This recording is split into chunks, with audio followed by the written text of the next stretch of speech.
Bien-aimé dans le Seigneur Jésus, je te salue dans le beau et précieux nom de notre Seigneur Jésus-Christ. Une fois encore ce matin, bienvenue à notre émission, ma déclaration matinale. Alléluia.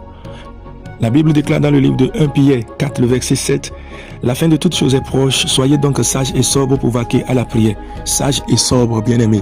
Sage et sobre. Je vais te parler de cette sagesse, bien-aimé, qui fera que tu pourras vaquer chaque jour à la prière. Tu pourras vraiment être quelqu'un qui aime la prière. Cette sagesse, bien-aimé, consiste à dompter ta chair et à marcher par l'esprit.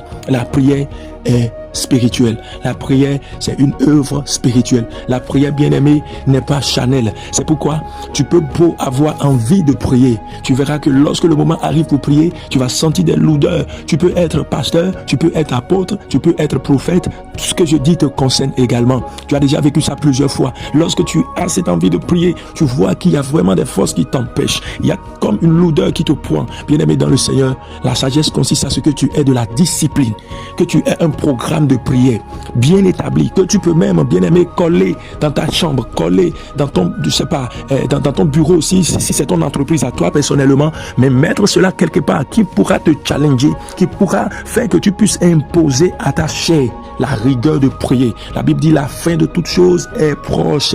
Soyons sobres, sages pour vaquer à la prière. Et l'apôtre Paul pourrait dire, priez sans cesse dans le livre de 1 Thessaloniciens 5, le verset 17.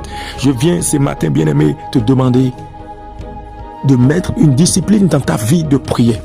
Et je décrète au nom de Jésus-Christ de Nazareth toute force du monde des ténèbres qui vole tes temps précieux afin que tu ne pries pas. Parce qu'ils savent que lorsque tu prieras, c'est une discussion entre ton Père et toi, afin qu'il y ait des échanges, afin que le règne de Dieu soit implanté dans ta vie, dans le domaine que tu aurais attaqué dans cette prière. Oh, je décrète au nom de Jésus que cette distraction que l'ennemi amène pour t'empêcher de déplacer le règne de Dieu dans ces domaines soit maintenant nul et sans effet au nom de Jésus-Christ de Nazareth. C'est pourquoi tu vas déclarer avec moi ce matin: cher Père de grâce, Dieu de bonté, je me tiens dans ta puissance et je décrète que ma vigueur dans la prière revient maintenant. Je reçois l'esprit de sagesse pour être discipliné dans la prière dans le nom de Jésus. Je déclare que toutes sortes de distractions qui est en train de détruire ma vie de prière dans cette saison, la puissance de Dieu, la force et l'esprit me sont donnés dans une nouvelle dimension pour les dégager, pour les chasser. J'ai une bonne vie de prière maintenant cette semaine. Je décrète que ma vie de prière augmente encore.